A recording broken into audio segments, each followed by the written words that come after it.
Bueno, hermanos, estamos en esta serie que habíamos empezado, que la habíamos puesto, ¿quién mató a Cristo y por qué? ¿Quién mató a Cristo y por qué? Y recuerden que habíamos usado como punto de partida el texto de Hechos 2, del 22 al 23. Hechos 2, del 22 al 23. Dice así: varones israelitas, oíd estas palabras.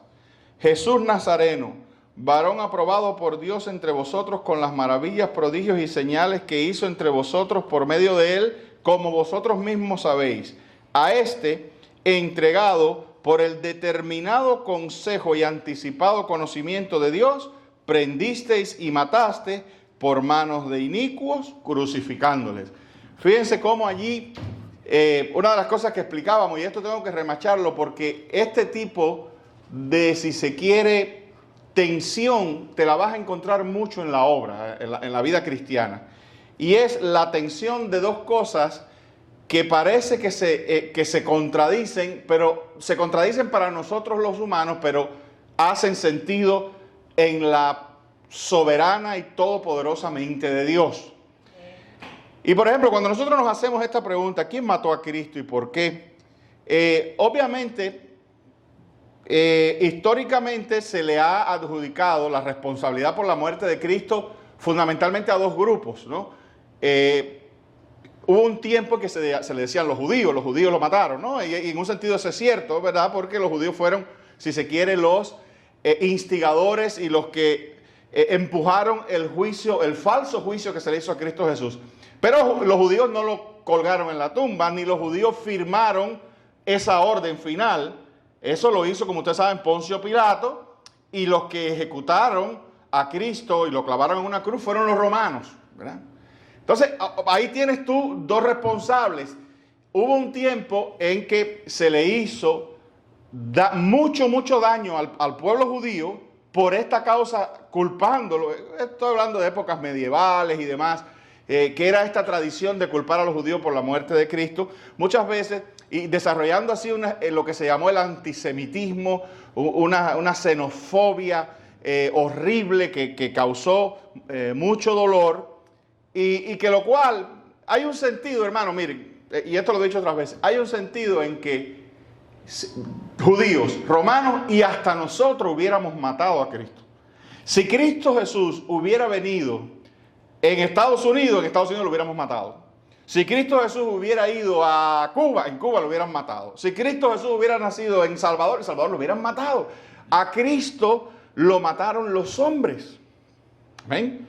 A Cristo lo matan los hombres, el pecado que habita en nosotros. Hubiéramos reaccionado. No fueron los judíos por ser judíos, los romanos por ser romanos. Fue el pecado, fueron los inicuos, como dice. La iniquidad mató al Hijo de Dios. Nosotros lo hubiéramos matado también. Nosotros no somos mejores que ellos. Pero bueno, lo que te decía es que aquí viene la atención, porque eso no fue lo que yo te dije el domingo. Ahora, ¿en dónde están estas famosas tensiones teológicas? En que este texto las tiene las dos ahí. Este texto dice que Cristo fue matado, le dice, vosotros mataste por manos de inicuos, se está refiriendo en un sentido, a los inicuos se está refiriendo a los romanos. Vosotros los matasteis por manos de inicuos, o sea, ustedes usaron los romanos como instrumento. Pero antes nos había dicho, no, Cristo fue entregado por el determinado y anticipado conocimiento de Dios. Entonces aquí está la paradoja. Dios, la aparente contradicción, Dios soberanamente determinó que Cristo fuera muerto, muriera por los pecados. Dios determinó eso. Eso fue un consejo, lo dice la Biblia, un consejo tomado en la divinidad misma, en la presencia de Cristo Jesús. Cristo mismo estaba presente cuando se decidió en la eternidad que el Mesías, que el Hijo de Dios, que el Hijo del Hombre debía morir en una cruz. Dios decidió eso. Ahora, aunque Dios lo decidió, la Biblia dice que el hombre también es responsable. Dios lo decide. Esta es la gran contradicción, la gran paradoja, que no tiene una explicación para dar, pero uno las cree y las acepta por la fe. Dios determinó soberanamente que el Hijo de Dios muriera y haciendo eso, el hombre es responsable también de la muerte de Cristo. ¿Cómo esas dos cosas se juntan en la mente de Dios, en la soberanía de Dios? Nosotros no alcanzamos a entender. Pero las dos son reales, las dos son verdad y las dos son confirmadas por la Escritura. Amén. Ahora, si tú te pones a pensar, hermano, todo lo que ocurre, y esto es otra gran contradicción, todo lo que ocurre es determinado por Dios. El día que algo ocurra contra la voluntad de Dios, pues hay algo más fuerte que Dios. Amén. Dios ha determinado todas las cosas que ocurren. Y la Biblia promete que al mismo tiempo Dios va a hacer, dos cosas dice, Dios va a salvar a la humanidad. Dios va a salvar su mundo. El mundo de que Dios creó, Dios lo va a salvar. Eso de que este mundo se va a acabar y que las bombas atómicas y que nos vamos a destruir, no creas eso. El ser humano no tiene ni la autoridad ni el permiso para destruir el mundo que Dios creó. No está en manos del hombre destruir lo que Dios creó.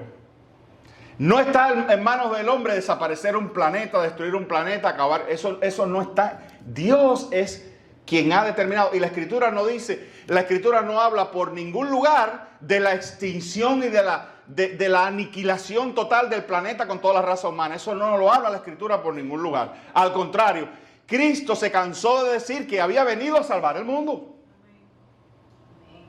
¿Qué te quiere decir eso? Pastor, ¿te está hablando de alguna especie de universalismo que está queriendo decir que todos van a ser salvos? No, va a haber infierno y van a haber perdidos.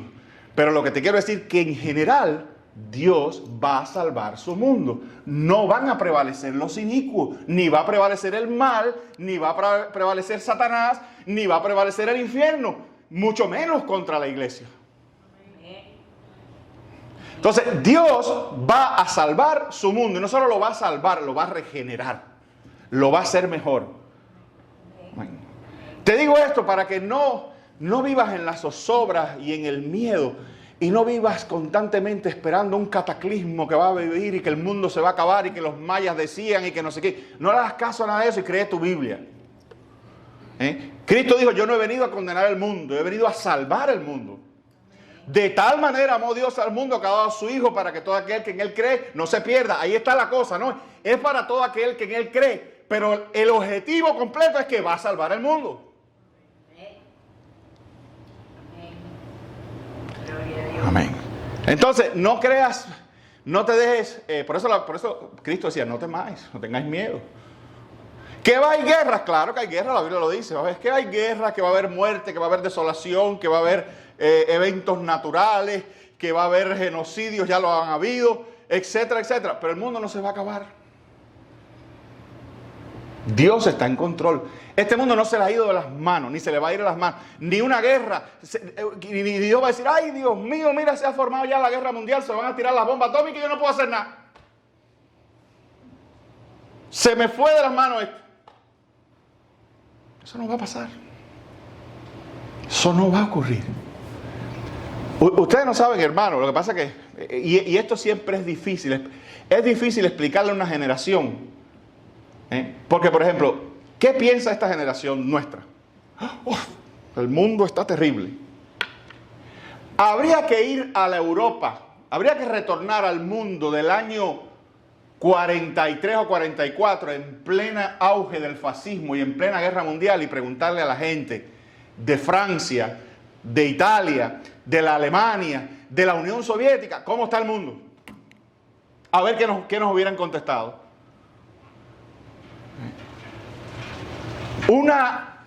Un continente completo envuelto en una sangrienta guerra, donde la gente no tenía vida, donde las ciudades eran bombardeadas constantemente, las ciudades destruidas hacia... Caballeros, ustedes han visto las imágenes de la Segunda Guerra Mundial. Y eso duró como por 5 años. ¿Cuándo empezó la Primera Guerra Mundial? ¿En el 36 o en el 37? Algo así. Esa gente tuvieron 5 años en que no había vida.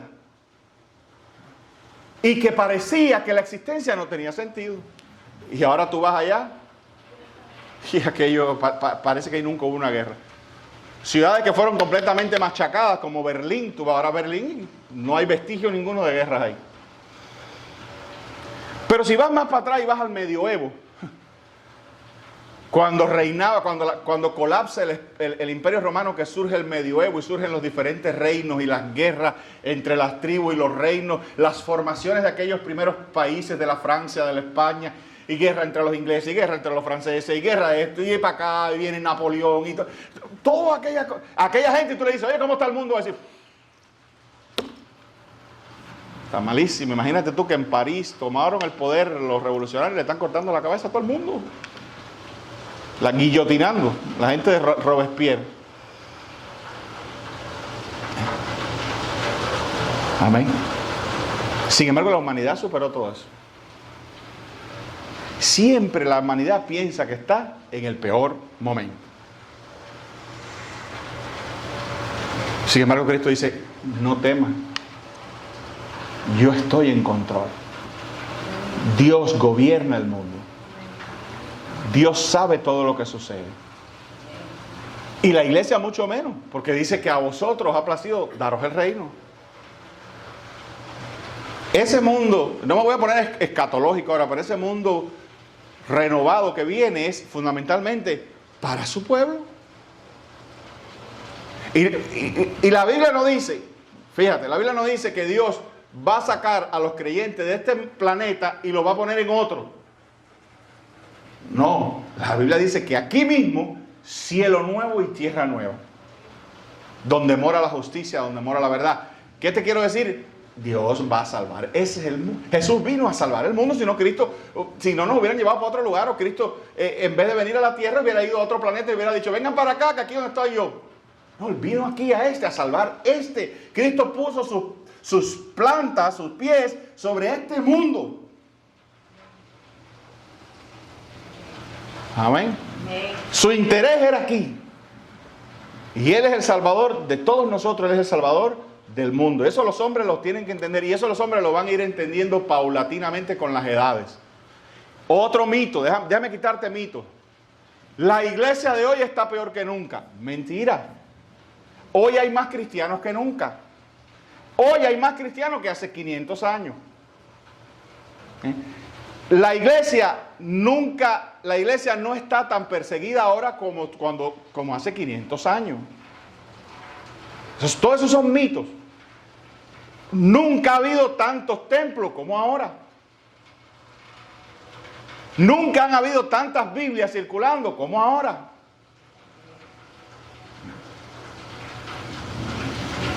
Para que sepan. Nunca ha habido tantos cristianos. Ahora, ¿qué pasa? Que casi siempre nuestro análisis estos análisis que nos hacen ver, ay, que las cosas están malas, y déjame decirte, le zumba el mango que la gente en Estados Unidos piense que las cosas están malas. Pero casi siempre el análisis que hacemos tiene la visión corta. Es siempre un análisis que tiene que ver con nuestro entorno. Pero tú tienes que mirar esto globalmente. Y digo, hay un pastor que dice una cosa que a mí me da una gracia, ¿no? Y él dice, el hombre americano está en su sofá reclinable, que se reclina automáticamente, viendo su pantalla de 80 pulgadas, de alta definición, chequeando el celular conectado a la internet, ¿verdad? En una casa con un aire acondicionado con una temperatura exquisita, se levanta de su asiento reclinable, va a su refrigerador de 2 puertas a todo dar, abre su refrigerador de 2 puertas o de una, agarra, lleno de comida, agarra una bebida refrescante, una Coca-Cola, se la toma mientras se vuelve a su esposa y le dice, honey, el mundo está malo. Qué malo está el mundo. Las cosas están... ¿Por qué está malo? Bueno, porque la economía, porque Trump, porque Biden, porque esto, porque lo otro, porque el grupo gay, porque el grupo conservador, lo que sea. Ahora, si tú trasladas eso a te digo porque es una locura a veces que una gente diga eso, ¿no? Aquí, si tú vas a un país, y a mí no me gustan las comparaciones, pero no tenemos ni siquiera que irnos a África, a un lugar de eso donde es muy evidente. Aquí mismo en Latinoamérica. A un México, a un barrio de México, o te vas a un barrio de algún país europeo que no sea tan desarrollado, de una Bulgaria, de un lugar de eso. Y si, no están peor esa gente. Sin embargo, en su nivel, a lo mejor ellos no se sienten tan mal como tú. Lo que te quiero decir, hermano, pero no me quiero distender en eso. Hay un error muchas veces de apreciación en juzgar. Por eso la Biblia dice, no juzguéis los tiempos, tú no sabes. La Biblia dice, nunca digas cuál es la causa de que los tiempos pasados son mejores que estos, porque nunca de eso hablarás con sabiduría. Hay otro pastor que dice, si tú quieres saber si los tiempos son mejores o peores, te voy a dar solamente una palabra, el dentista. ¿Cuándo te gustaría sacarte una muela? ¿En este tiempo o hace 200 años? ¿Cuándo te gustaría hacerte una cirugía? ¿En este tiempo? Ahora, ¿qué es lo que sí? Porque yo no te voy a decir tampoco que yo no te estoy diciendo que estamos ya en el reino de los cielos, no te lo estoy diciendo. Pero lo que te quiero decir es esto. ¿Qué pasa que ha tenido todo tiempo? La incidencia terrible del pecado. Y con cada tiempo el pecado se manifiesta también acorde a su tiempo. El pecado es una cosa tremendamente adaptable. Amén. Tremendamente adaptable. Pero eso no quiere decir que se ha puesto peor, lo que quiere decir es que se ha adaptado. Que el pecado ha agarrado las formas de su época. Se inventa la televisión, el pecado se mete por la televisión. Se inventó más atrás la radio, O tú no sabes que hubo un tiempo en que no había televisión. La gente lo que veía era radio, veía novelas y lloraba y todo eso. Y era radio nada más. Y se juntaba toda la familia alrededor de un radio. No había televisión. Pero el pecado se filtraba por el radio, por las novelas y todo eso también.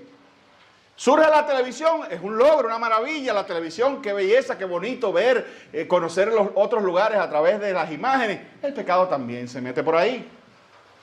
Se inventa la internet. ¡Oh, qué maravilla la internet! Estamos conectados, estamos unos a otros, nos podemos pasar información, nos podemos ver instantáneamente, podemos predicarnos y hablar de Cristo instantáneamente. El pecado se mete por ahí también. Pero ¿se mete el pecado? No, se mete el hombre, que es quien lo trae. Y eso va a seguir así de aquí a 10 años, de aquí a 20, de aquí a 30, etc. ¿En qué andamos ahora? En la AI, eso. ¿Cómo se dice eso en español? Inteligencia artificial. ¡Ah, qué maravilla! Ya mi esposa sueña con un robot que vaya y le lave y le haga las cosas. ¿Verdad? Que lave los platos, que haga... Es una maravilla en un sentido, pero por ahí se mete el pecado también. Ahora, créeme, hermano, que a pasar de todo eso, no solamente mirando este pedacito de aquí que somos nosotros, mirando el mundo entero, la iglesia sigue avanzando. Lo que pasa es que ese avance no es lineal. Y ese avance parece que hay retroceso en ciertos lugares. Pero te pongo un ejemplo. Hace, vamos a decir, unos 700 años, en América no había evangelio. Y había gente cantidad. No se creen que esto estaba despoblado. Cuando llegaron los españoles aquí había bastante, habían imperios, como tú sabes, imperios como el Inca, como el Maya, como el Azteca, con millones y millones de personas que no conocían el evangelio. ¿Dónde estaba el evangelio? Mayormente en Europa. En el Asia tampoco lo había. No había evangelio en China, no había evangelio en la India. Yo quiero que ustedes sepan eso. El evangelio empezó en un trocito de tierra llamado Israel. Empezó en una ciudad y de ahí se fue extendiendo.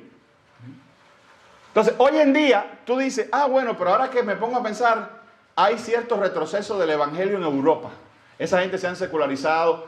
No totalmente, a pesar de lo que diga el discurso. Hay iglesias, hay cristianos en España, en Italia, en todos esos lugares. Marcos Vidal, que ustedes lo conocen, es un cantante y pastor español. Otro que sale, Juan Manuel Vaz. Todavía hay. Pero sin embargo, mira, tenemos evangelio en América. Y hace 500 años no había. Ni en África, ni en India. Ahora hay evangelio en India. Y hay evangelio en África.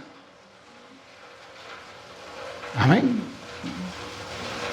¿Ha retrocedido la iglesia? Jamás. Eso no va a ocurrir.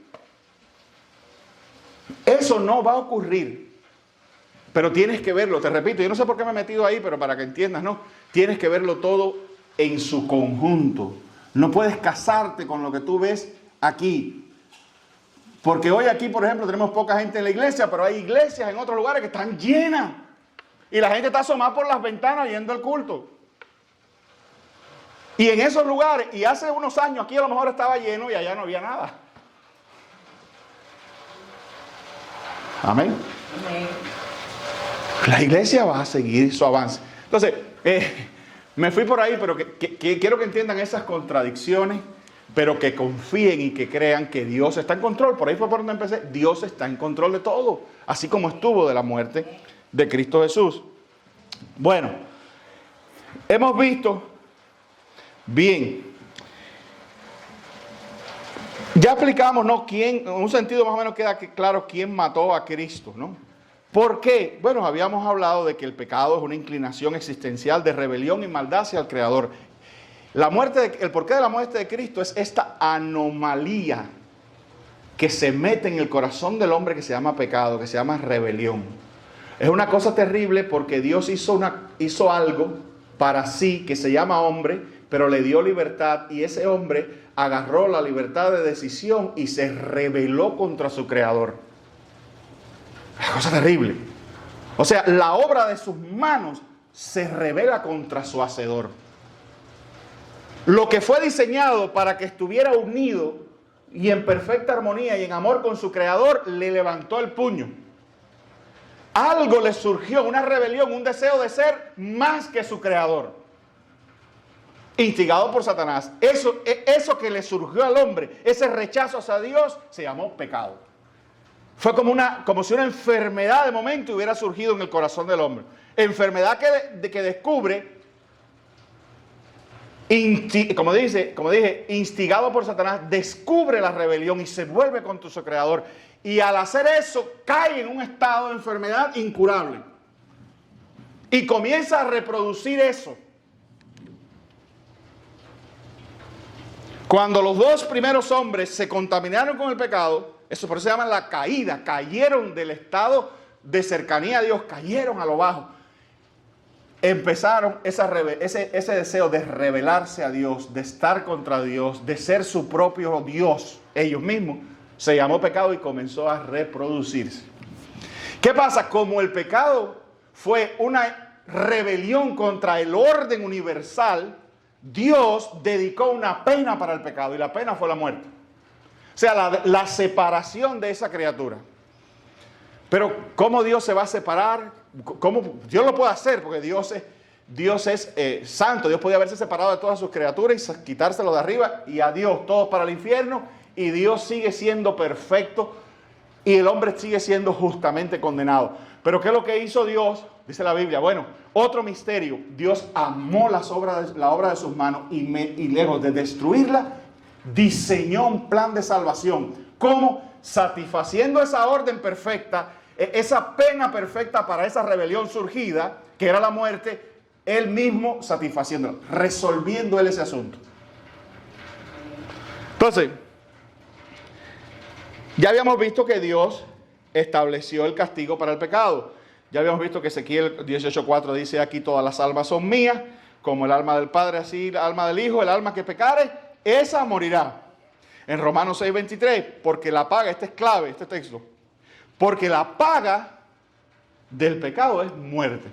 Esto lo que quiere decir es que penalmente, delante de Dios, el único arreglo que tiene el pecado es la muerte. Lo único que satisface la perfecta santidad de Dios con respecto al pecado es que la persona que peque sea separada de Él para siempre.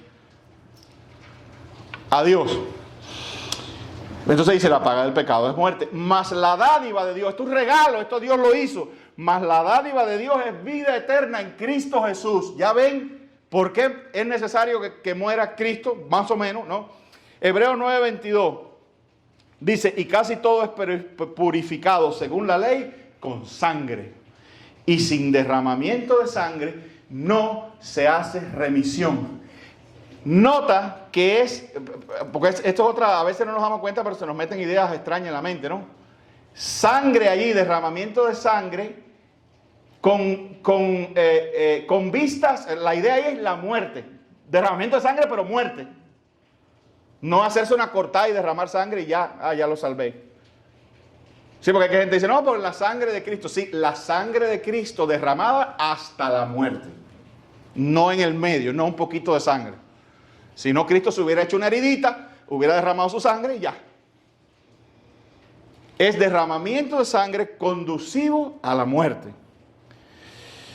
Dios mismo estableció la muerte de Cristo. Dice así, miren, estos textos, no sé si lo dije el domingo pasado, pero déjenme repetírselo porque son soporte de que Dios determinó en su sola potestad y en su sabiduría la muerte de Cristo. Lucas 22, 41 al 42 dice, y se apartó de ellos a distancia como de un tiro de piedra y puesto de rodillas oró diciendo, Padre, si quieres pasa de mí esta copa, pero no se haga mi voluntad sino la suya, la tuya, ¿verdad? Fíjense, él va a morir y dice, Padre, si es posible pasa de mí esta copa. Él sabía lo que venía, pero no se haga mi voluntad sino la tuya. ¿Y cuál era la de él? Que él muriera. Lucas 22, 22. A la verdad el Hijo del Hombre va según lo que está, ¿qué cosa? Determinado. Pero ay de aquel hombre por quien es entregado. ¿Ven las dos cosas en tensión? Otra vez. Dice, el Hijo del Hombre va según se ha determinado. ¿Por quién? Por Dios. Pero hay de aquel que se presta para esto o aquel que hace esto. Y otra vez, hermano, es una idea tremendamente... es para una mente finita como la del hombre, cuesta trabajo reconciliarlo. Pero Dios no te pide que lo entiendas, Dios te pide que lo creas.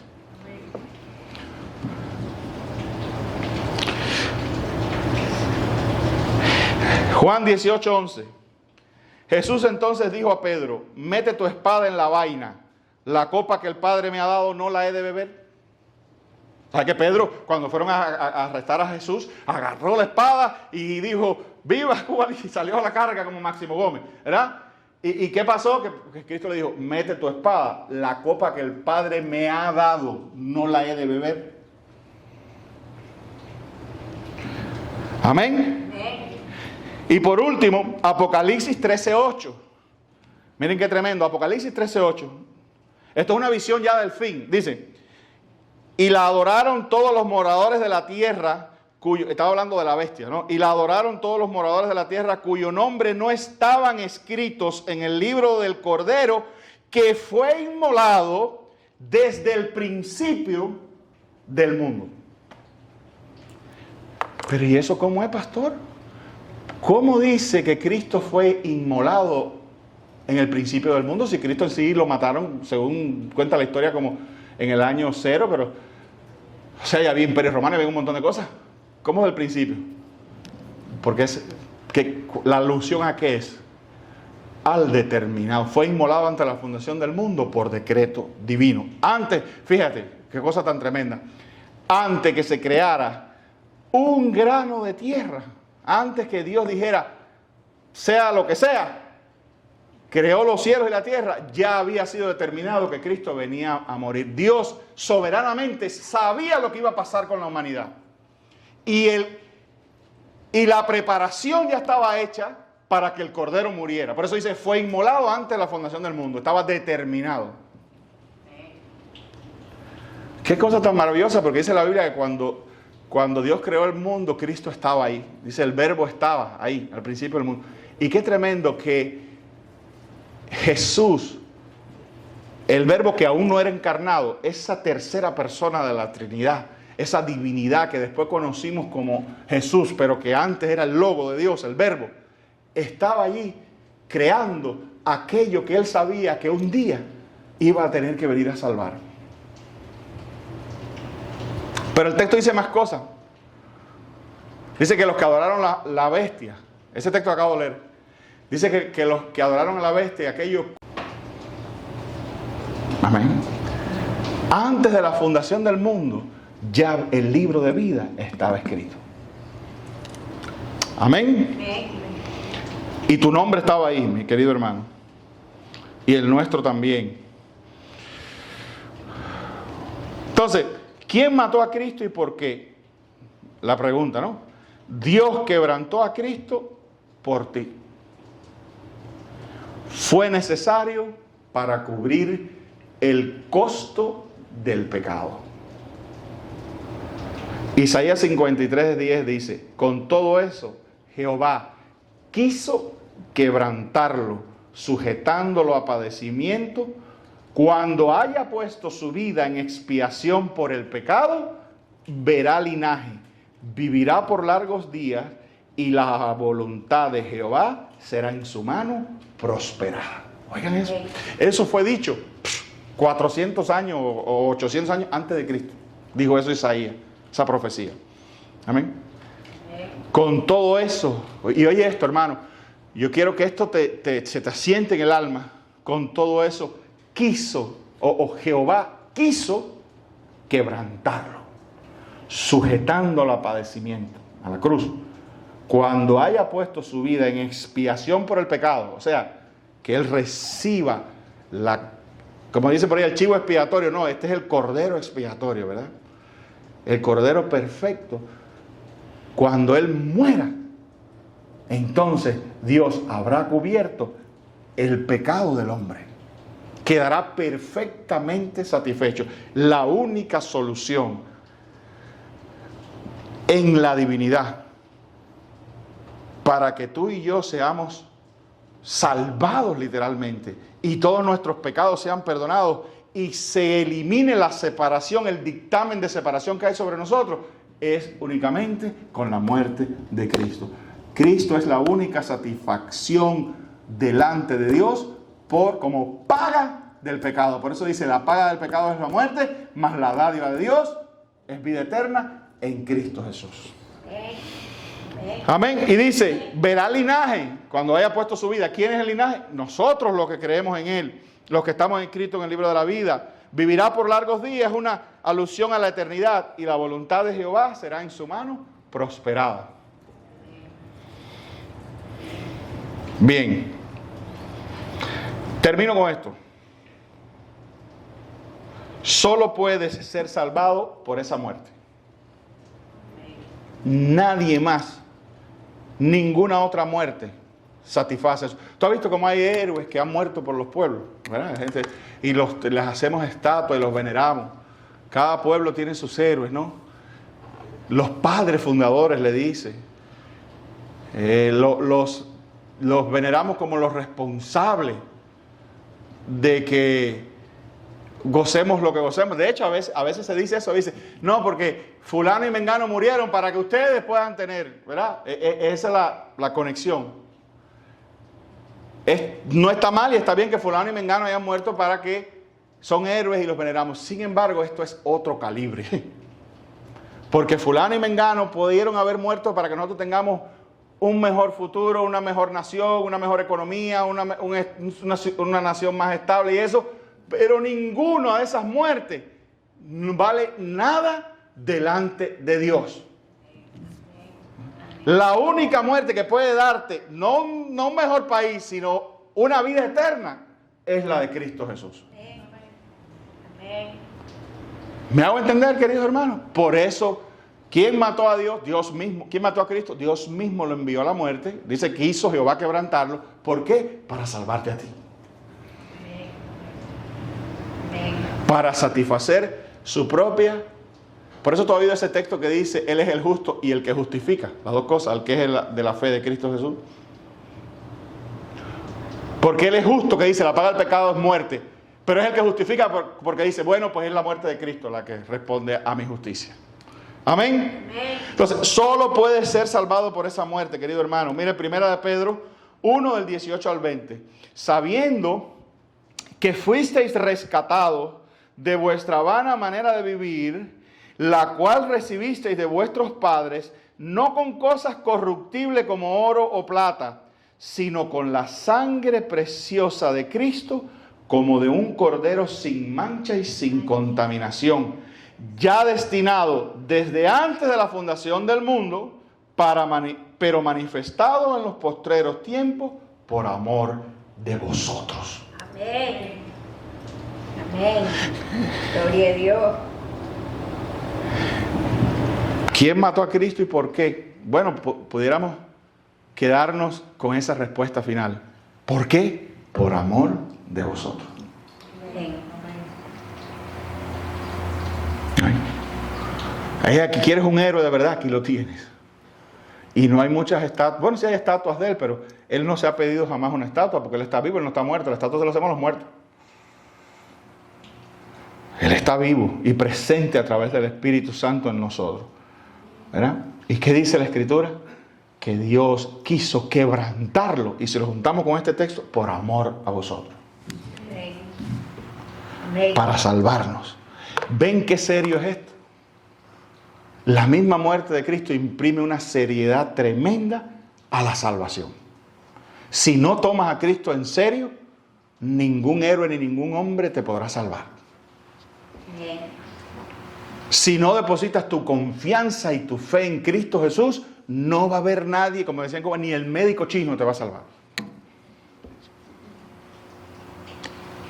No ha habido ninguna sangre preciosa, sin mancha y sin contaminación, como dice ahí, derramada a nombre tuyo. No la hay. Ni siquiera tus padres. Tus padres no pueden ir y decirte, mi hijo, ven que yo voy a derramar mi sangre por ti. Y Dios va a decir, no, ¿y por ti quién la derrama? Porque la tuya está contaminada también. Tú eres pecador también. Por eso estamos encerrados. Por eso la Biblia dice, la ley lo encerró todo en pecado. Todo lo encerró. Hacía falta algo fuera porque aquí adentro no había nada. Y lo que vino, vino de Dios, desde la eternidad misma. El Cordero sin pecado y sin manchas. Su sangre preciosa fue derramada por ti. Entonces solamente en Cristo hay salvación, porque no hay otro nombre bajo el cielo dado a los hombres en quien podamos ser salvos. Amén. Que con esa realidad y con ese pensamiento, hermano, si estas ideas de la salvación y esta fe no está clara y segura en ti, pues es que el Espíritu Santo hoy la firme, ¿verdad? Y tu vida y tu corazón se deposite completamente en esa certeza de que Cristo es tu Salvador, es tu Cordero expiado, ¿verdad? Es la muerte que Dios ha acreditado a nombre tuyo, si lo puedes creer. Amén. Amén. Bueno, hermano, que Dios nos bendiga.